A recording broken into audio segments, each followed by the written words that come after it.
and the Book of the Covenant. I know what time it is now. I never knew this. You know, this Melchizedek doctrine is outrageously beautiful, and I'm so grateful. Hallelujah. Thank you, Dan. Thank you. Anybody else? Anything that just kind of stuck out to you, Dorothy? I just have a question. It says in verse 4 that the burnt offering makes atonement. But I was under the impression that a burnt offering was not a sin offering, that the offerings were two categories. One was, you know, there was the offerings where you were not in communication with the Father, which would be your sin and your guilt and your trespass. And then the offerings where you were in communication, that's your peace offering and your burnt offering. So I was confused. I don't know if that's a false teaching that I grasped, or is the burnt offering considered a atonement? Because to me, atonement is sin. I understand that Messiah was all offerings. He was a piece of all the offerings, but my understanding was a burnt offering had nothing to do with sin. It was because you gave it freely. It was because you were in communion with the Father, and it was joyful. It was voluntary, where a sin offering is mandatory. And this burnt offering is a sweet aroma to the Father, and a sin offering is not. So that's my question. What a wonderful question. Just come at us. I don't want to take over, so if anybody has anything, you know, we'll go with it. You know, I've got some notes that I wrote and stuff that I can read, and the very first one I have is speaking of the first offering, what is known as an ascending offering and stuff. And here's what I've got for my notes. I'll read it to you. The first offering is the ascending offering. The word ascending, which is often translated as burnt in Hebrew, is the olah, which is a burnt offering or an offering of the entire part of a sacrifice that was clean and acceptable for. This speaks of that which goes up or ascends in the essence of things offered unto Yahuwah. This carries the meaning of to cause to ascend as a flame and a smoke and ascent by burning. The first offering speaks of repentance as one who would bring their voluntary ascending offering to repent for failing to perform the required instructions of Yahuwah. This offering, like the offerings of the materials of the tabernacle, must come from the heart and be under the duress and the hardness of, must not be under the duress of under stress. It should be something that you should be bringing from what Yahuwah has blessed you with. So I've got that here, a picture that may be seen is in John chapter 10, verse 7.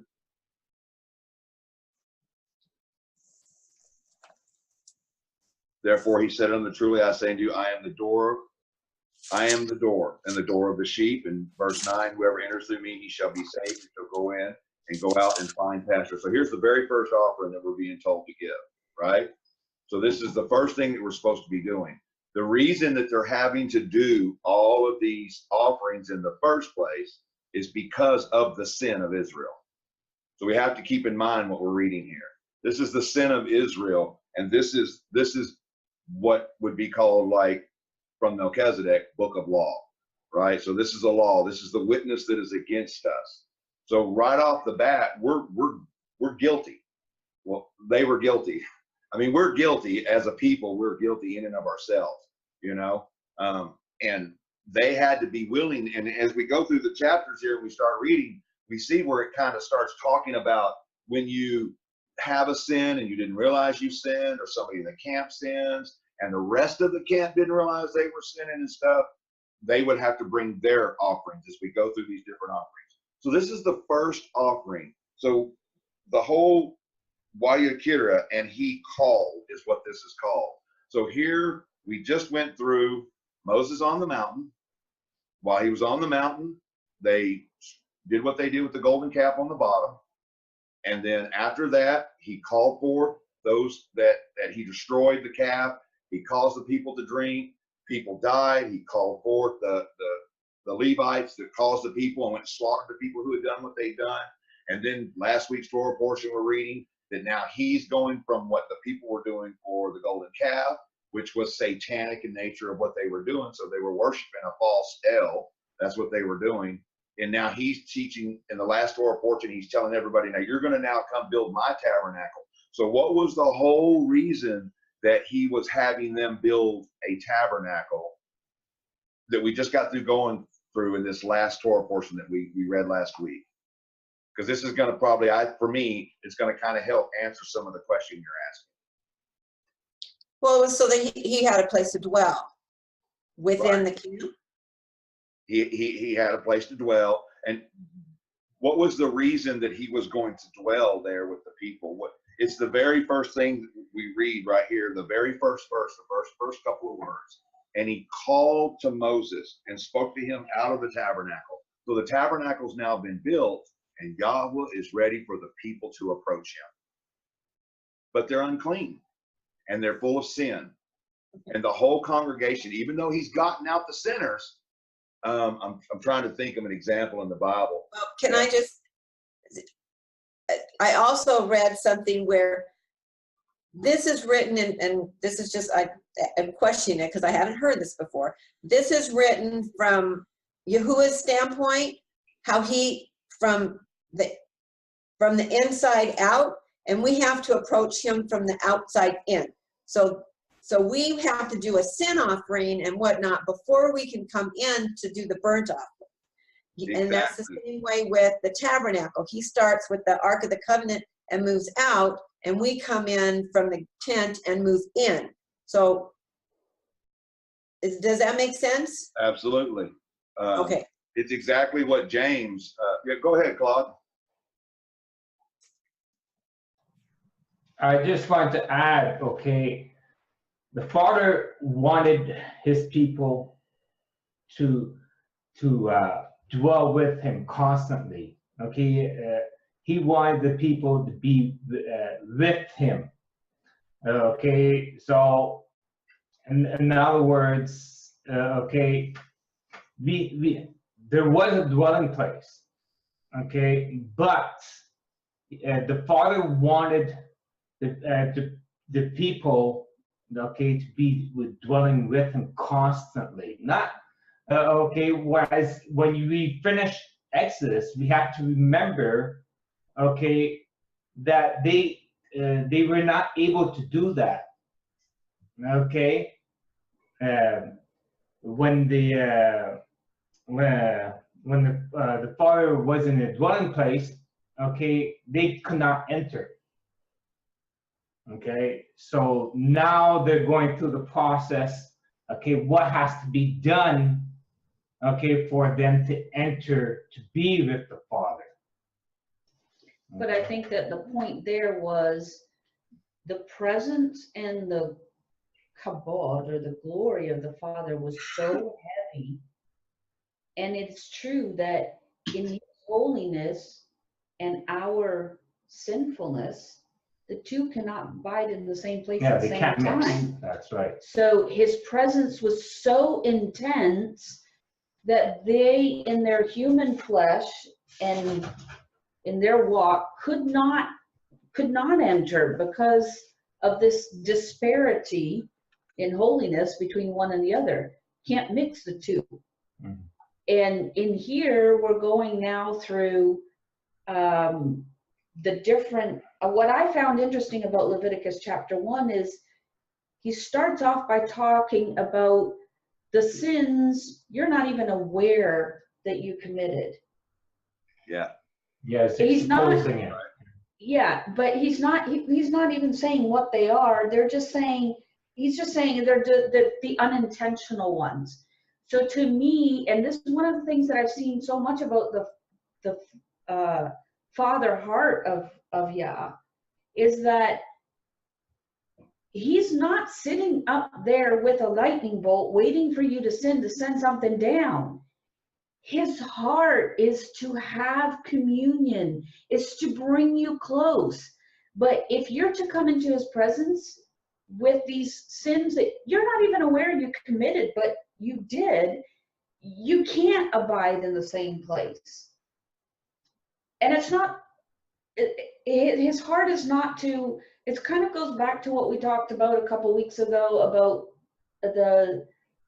stoning of the guy who picked up sticks and whatnot else.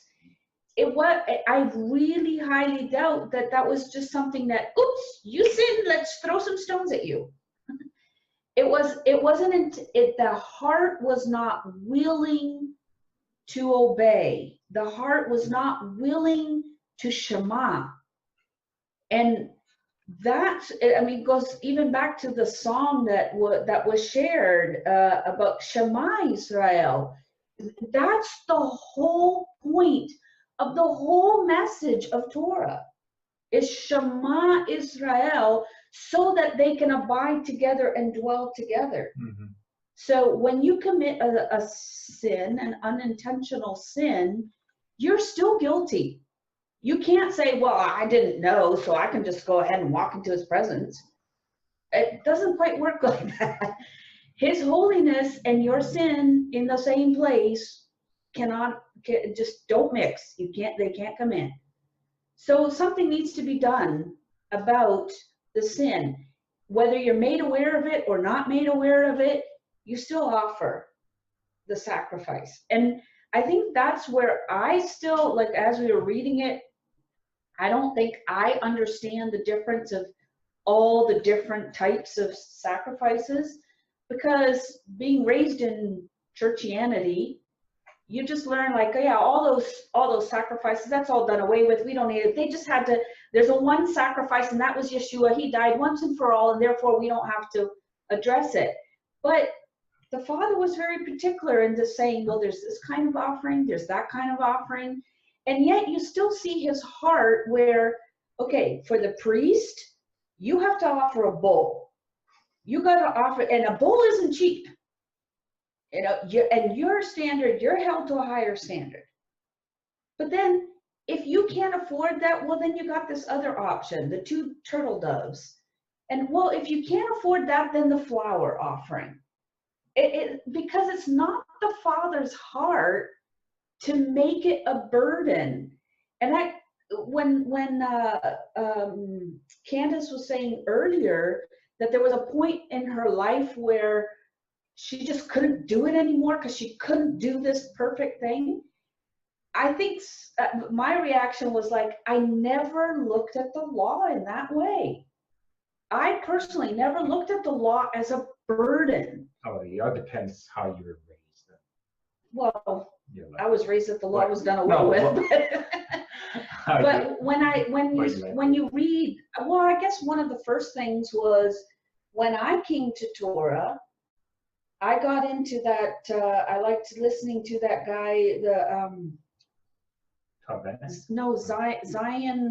Zion Christian or whatever. Oh. The guy writes he just takes the Psalm 119 and he put it to music. It's how I love your law and all these things. And you think of King David it just to me never came across as something negative. But here in Sudbury, where we're meeting with these other people and getting to know new people that have come to Torah, and we see how much for them, they're so concerned with messing up. I mean, I had this conversation with Janice yesterday, where one of the girls from the congregation just steers clear from anything halal. And because to her, it's something that's sacrificed. So the other option is take the chicken that is full of all the hormones and everything else and eat that junk, because we're going to stay away from the halal, which is raised almost kosher and killed almost kosher, but because a halal prayer was said over it, like at what point do you say, the Father's heart is that I live in life and that I enjoy health? That's the reason he gave the instructions. So if I take the law and make it a burden, I'm defeating the whole purpose of it. That was never his intention, is to teach us. That's right. Exactly, Nora. That's right.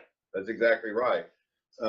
But it has been a burden on many people, because many people who they don't, when they get into Messianic Judaism, Candace and I were Messianics, and I mean, it was right there with Judaism, and it is a burden. I mean, it really is a burden. It has some very strict ordinances in there that come in. Yeah, it almost hurt our marriage. I mean, it was pretty bad. It became a burden, but it was that time at Yom Kippur. And remember, Yom Kippur is so highly debated amongst people about, do you fast? Do you not fast? What is the fast acceptable unto Yahweh to pay your servants and not to put them under bondage and what have not? Or is it to fast? Is it to weep? Is it to put sackcloth on? Is it to mourn? You know, that's what we were talking about. We were at that point. For Candace, that was where she was at. I can't do it like this because this is not free for me in the Messiah to be, because it was letter of law. It was getting really close to and that's what I just read. What we just read in Romans is that the law of the flesh, by which the Torah, which because of men's flesh being weak, could not bring about righteousness. The law of Elohim cannot bring about righteousness because we didn't need Messiah. However, the law of Elohim is righteous. And that's the whole thing Paul's trying to say. The law is righteous and perfect. The Torah is perfect. But it can't because of us. We can't do it. If we could have, it would have been done, and there would have been no need for the Messiah. There would have been a perfect one, or a perfect 10, a perfect 30, a perfect 100, a perfect million, who would have done everything exactly like they were supposed to. But they didn't do it like that. And so that's what she was talking about. It just kind of came to that point where it was like, I need to be right. I didn't mean that as criticism to her walk. It's just something that I never experienced in my journey, and partly maybe because we're out in the Amazon and just studying by ourselves. We had no community to put that weight on us, so to say. Yeah. And now we are encountering this. Like I'm hearing it over and over and over, and I'm thinking, like, did we miss something? Like, we haven't experienced this. So like, even when we started meeting with the group, with Mario's group and so on, and we were presented with the Melchizedek idea, and everybody's talking about how negative the Messianic Hebrew roots community had about it. Just for us is kind of like, I don't get it. And maybe because we associated with those terms, because when you go and you do a study and you do a research, those are the people you find these teachings in. But never having lived in the community and experienced the pointing of the finger and the judging and the, we didn't experience that. No, like, if we see something differently, well, why do you see it that way? I'm kind of looking at it from this angle. Like, I guess because we've always worked as a team, although it took us a while to get to that level. But when we blended two families at the beginning, it wasn't exactly as smooth as now. But now we just looked at studying scriptures the same way. Okay, so you were raised one way, I was raised another way, and now we're become exposed to a whole new idea. Let's discuss it, and let's iron sharpens iron or whatever, but always allowing the freedom to have differences. And that's what I'm seeing so much today, is there doesn't seem to be a permission to be different. It's like, we got to be bricks, cookie cutters. Everybody has to look identically the same, and that's not what there should be a unity in Messiah. So the unity would be Torah. But the law does not allow for that to happen when you, again, men's weak flesh. So that's why if you didn't live in the communities, then you were very blessed to not have gone through any of that, because a great many people have gone through that. Not only in the Messianic movement, but even in Christianity. When you get into Pentecostalism or real heavy UPC or heavy Southern primitive Baptist and stuff, they are very heavy. I think I spoke last week about a guy who was trying to tell everybody that drinking in and of itself was a sin because it's church. See, that's the law. They took and made a fence, the very same thing the Pharisees did, the rabbis did. They took to protect people from drinking, and they built a fence around their congregation because maybe the pastor or some of their people saw some people who maybe got in a car accident or were into alcoholism or had kidney disease or liver disease or something like that due to alcohol. And so maybe the intent was, to protect people. So the problem is because of men's flesh, men rise themselves up to a certain level, and people who don't go and study and read for themselves, and they can't flock together with other people who are like what you're talking about. Instead, they go to these other places and they're listening to teachers.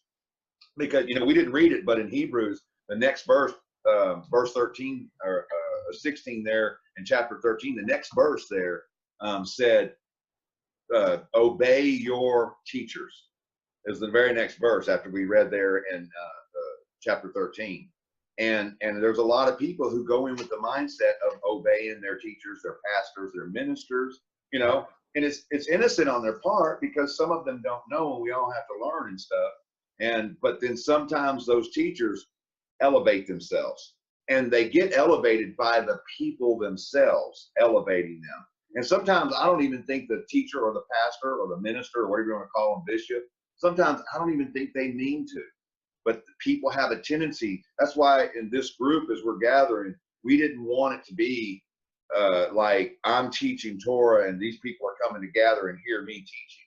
We wanted it to be people gathering together, coming from where you just said perspectives and throwing their perspectives out, but at the same time realizing that not everybody has maybe reached that place. Some maybe have reached further than that place. You know what I'm saying? It's like the calendar debate. Is the calendar a burden?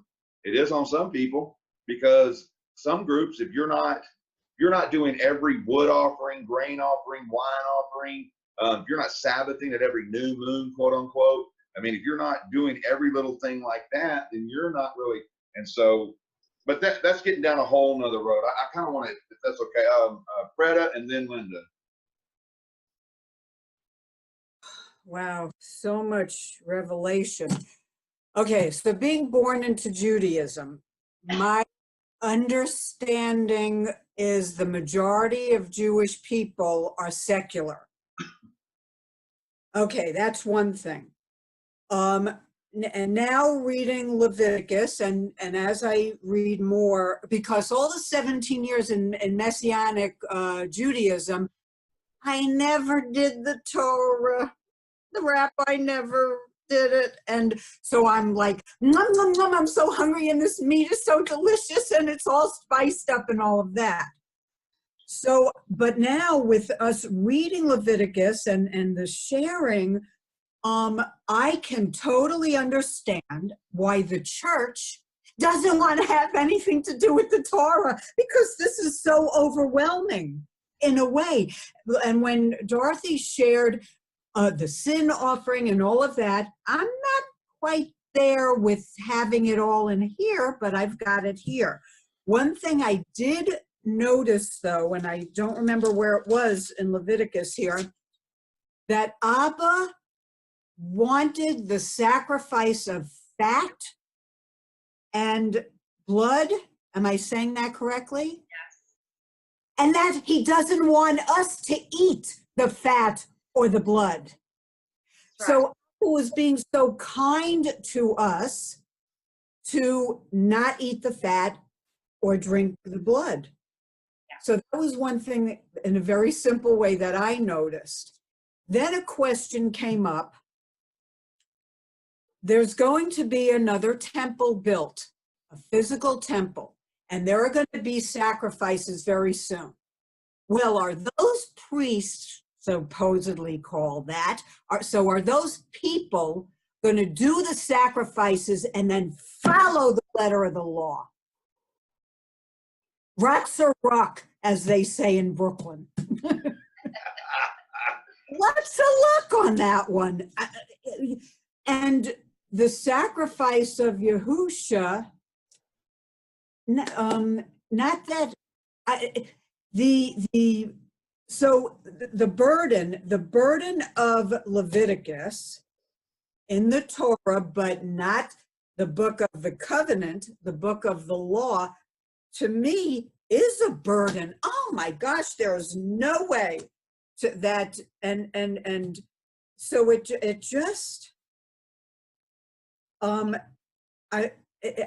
it just, so it's like, it's going to be, I think, very interesting to see what starts happening. And because the majority of people, okay, here's another question. So the churches that are, okay, Abba wants me to say this, kissing the tuchuses of the Jews in Israel and wherever, and oh, we love you and we're going to support you, but you can't do this, church saying you. So is the church, those people, are they going to follow the sacrifices? So it's this whole big mess. It is a mess. And yes, the priesthood they're putting together over there, and they are there. I think I shared something from last year out by the construction ministry there in Israel, that they've already got the plans together to build the temple. They're already prepared. They've already preparing all the temple objects that go inside, the table of showbread, the altar, the brazen basin. They're already preparing. All that stuff is already being done. So yeah, they're already getting close to that whole thing, and they are going to go by the letter of the law. And I like what you just said. No, but I like what you just said about the church that supports them. That's the Zionist movement, or what they call Zionist movement. And the church supports and supports and supports and supports and supports Israel. But like you said, when they do finally do this temple, if there's not a war, because, they're going to do it on top of the Antonian fortress, or what they call the Temple Mount, first thing they got to do is they got to get rid of all the Muslims. Because up on there first, where they pray at, the tomb of Abraham is there. So that's going to be a sight to behold when that happens. And who's going to back up Israel, and who's going to back up Mecca, or the Muslims? From out of there, Mecca. Their capital place of the cube and what have not, Mecca and Medina. And so that's going to be very interesting. And then when they start slaughtering all the bulls, all the sheep, all the goats, and there's millions of people, and so there's going to be millions of animals being slaughtered. I mean, we already know PETA is going to just blow a lid right there, roll over right in their grave. But how many Christians are going to be like, uh-oh, I didn't realize they were going to do that. When my preacher was preaching, what do you mean they're over there killing those poor little sheep? So that's going to be an interesting sight to behold if we get to that place. I think we are going to get to that place. I think it has to happen. I think there will be a temple, and I think that's going to usher in the Great War. That's what I think. Real quick, Linda, you had your hand up after Freda. And then you need to. Well, two things. On the temple thing, they've missed the whole point. It's like that joke, the guy's on a sinking ship and he's praying out, and Father sends the airplane and the boat and the this and that. They've missed the whole boat, because those sacrifices have already been done away with. So they're still, they've already missed the boat. But what I wanted to say is that in reading Leviticus, I am one of those people that are between where Candace was and where Nora is. And when I read that, what I see is, if you can't do this, do this. If you can't do this, do this. I mean, what kind of a loving father is that continues to say, what I see is his love offering. It shows how much he wants us to come to him. Do you understand what I'm saying? And then to know that we have the Ruach, and that our works can be counted as righteousness to us, when we feed the hungry, and when we, pray for others, and the person that doesn't believe, that is married to a believer, if they start to believe, it's counted to them as righteousness. I mean, the word for me is a love song. You understand what I'm saying? Absolutely. It is a love song from our Father to us that He would give. I mean, you know, for anybody who's a mother out there, I mean, you know, to give your son, I mean, who's going to do that? Seriously. It really takes somebody. I mean, Yeah. He stopped at nothing You know, for look, us. that's kind of where I was talking about with the burden of the law. You just said something, you hit a point right there. Because we haven't even read all the law, what we just read here. We're just reading some of the law and stuff. How about when a child of yours disrespects you and the law was to kill them? Oh gosh. Well, you know, that wasn't gonna happen. You know, you love you. You know, back then, yeah, they would have That's done one, it. for instance, of the law. You know, is I know. But you even know, if they followed the law to the letter, they still wouldn't be. Think about how many people would still get by, because there's people that are going to be accounted sin to them that they didn't even know they sinned. So exactly. you understand what I'm saying? Yeah, exactly. That's exactly right. Dana, What are you doing, honey? Dana, are you there? I was just, yeah, I am. Can you hear me? Yes. Are we good? All right. I was just going to say, you know, this thing with going on in Israel and just communicating with people today in the homosexual gender. I have a lot of that around me. I'm constantly dealing with that. And one of my bosses came up to me today and he goes, well, what am I supposed to do if my son's gay? Kill him? Lock him up? And I told him, I said, you know, back in the Old Testament, that's what they did, but that's what it was like then. You know, today we got to be loving and kind. And I told him, I said, even I have to ask the Father, how do I talk to these people? How do I reach them? And, you know, and it's really remarkable. I'm reaching them. He's put so many of these people in my life. And it's amazing. There'll be a lot of people in the last days that are going to see. There's a message coming right now with the children, with the tribunals, the whole thing, the third application of Pharaoh and Moses, Herod and Christ, and now our day, that wheel and the wheel and the wheel, and how Christ is using the child molestation to bring in the gospel. I hope I'm not getting off on a big rabbit trail, but there's a lot of people, like Linda was saying, what do we do? How do we witness to these people? And the door's opening up, and it's magnificent. And the Father's saying, Dana, just keep your mouth shut, wait. Everything's falling in the place. Broadcasting, sharing this stuff, taking these books to law enforcement, trying to get news editors to write articles. It's all coming to a hill. The Father's doing it on His time clock. So I was just really interested in watching what's coming down in Israel. Watching this since I was a child, knowing what's coming. The Father's given us great understanding, because I tell you what, not too many people understand this deception. You take it, Terry. Yeah, that's good. Thank you, brother. Thank you so much. Yeah, so like maybe, so you know, the whole thing I think with the Father is kind of like where Claude and Nora were coming from. When He gave these commands for these offerings, was that really what the Father was trying to get people to do? It's like Linda said, I don't understand. I don't see how my Father would do that. Yes, Debbie.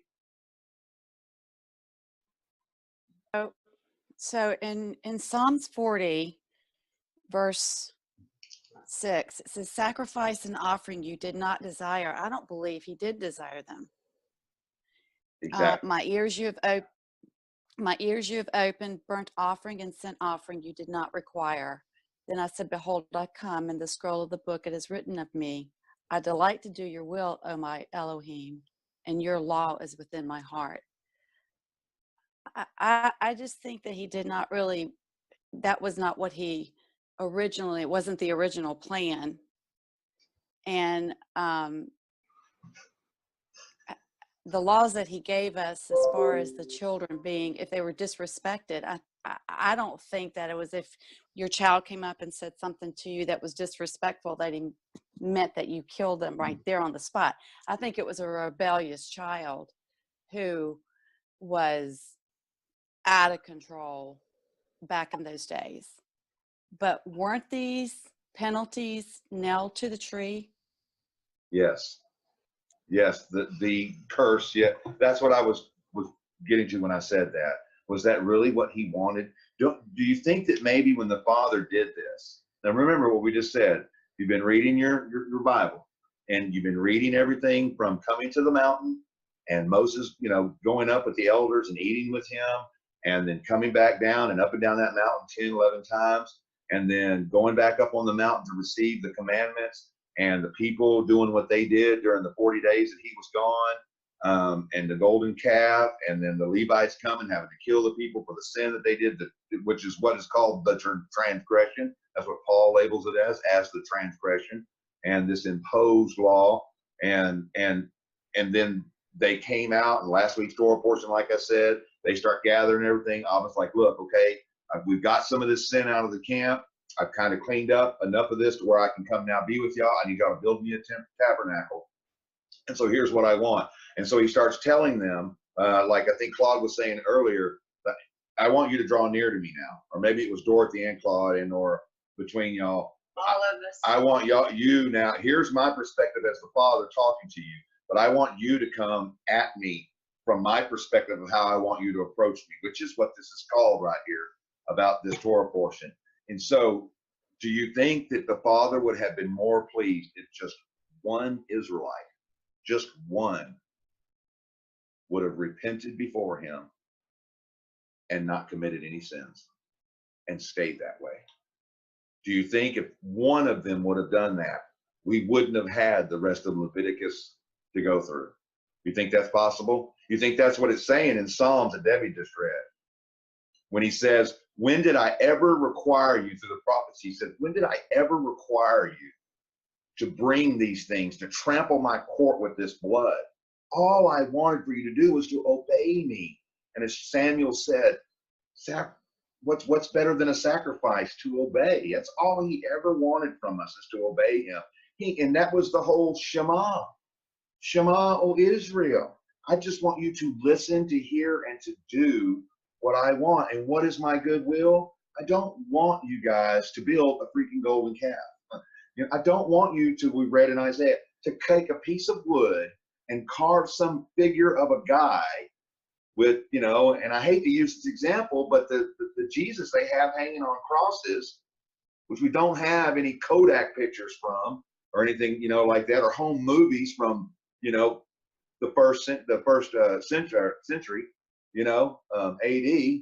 So, and they just make up a picture, they carve it out of wood, they carve it out of porcelain, they carve it out of metals, and they hang it on something, and everybody bows down. And, you know, like where we live in Texas, every time a cowboy truck drives by me, there's a cross with a figurine of Jesus on it, and a cowboy knelt down to it, you know. And he never wanted us to ever be in a mindset to where we took everything to such a literal point of view.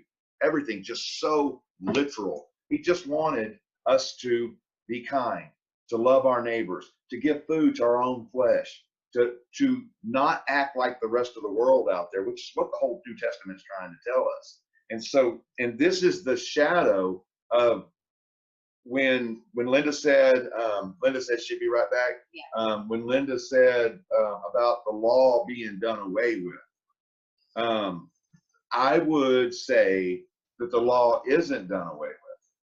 I would say that the law, the Torah, still exists. However, the penalties have been put off because of the finished work of Messiah at the stake, at the tree, at the cross, right? So this is what I would say. And the reason I would say that is because the scripture, Paul writes and tells us that by our faith, we uphold that law. So is there still death for sin? Yes, there's absolutely still death for sin.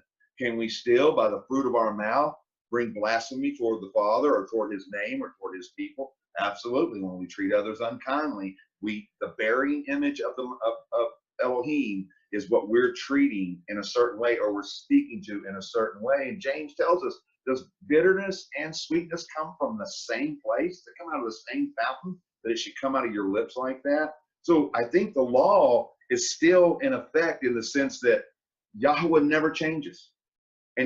but he wants us to not utilize the law he wants us to not be looking at the law, but walking within the Spirit, because as long as we mind the flesh, like I just read from Romans, as long as we mind things in the flesh, oh, hell no, that guy did not just say that to me. I'm about to go over there and or should I have said double hockey sticks, you know, ATL. I don't know. I was like, who said what? But no, but I you know, I mean, you know, you have those moments like, oh, he did not just cut me off in traffic like that. This is my lane of traffic. I don't know who he thinks he is owning the freeway and stuff, but is that what he wants us to do? Or would he rather us just pull over and be like, hey, you know, go around on you know what? We're standing in a grocery line. And these might seem like little bitty things.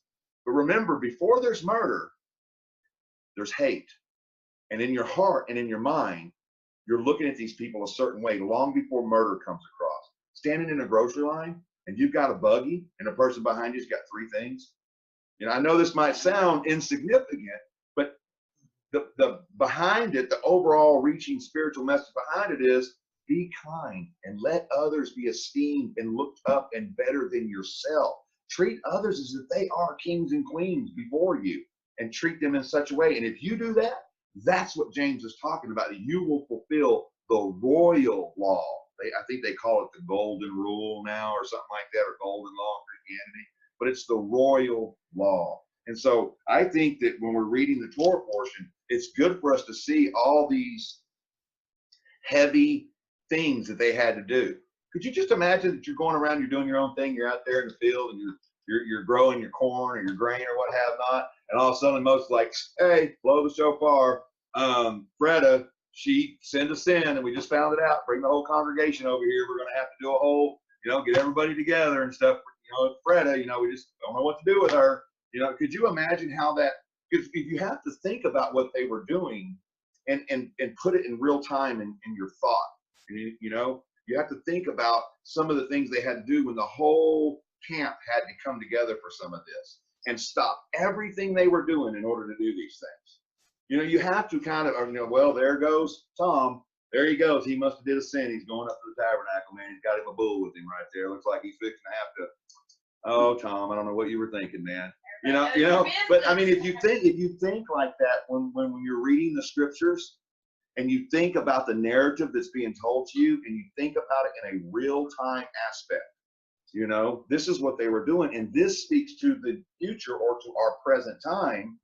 When we see people go through things, and what does it say? What does the scripture tell us? When you see a brother or a sister who is caught in a trespass, what do you do to them? Oh, well, there goes Tom and Ellen. They got to carry that bull all by themselves, man. He's going to get blood all over him, man. Oh, man, it's going to be. Or do we share the burden? We go up and we say, hey, man, you know what? I'm here to share this burden with you. I don't want to get caught up in what you're doing, but I'm here to be beside you and see if there's a way we can work through this together as 2 brothers or 2 sisters or a brother and a sister. And I think that was the message that Yahweh was always trying to convey from the very, very beginning. And when I say beginning, I mean from the beginning, he was trying to convey that. From the first sacrifice, which was what? The lamb slayed from the beginning. When? For me, in the garden, Adam and Eve. They had to be skinned. The lamb, first slain. The beginning of all that would come.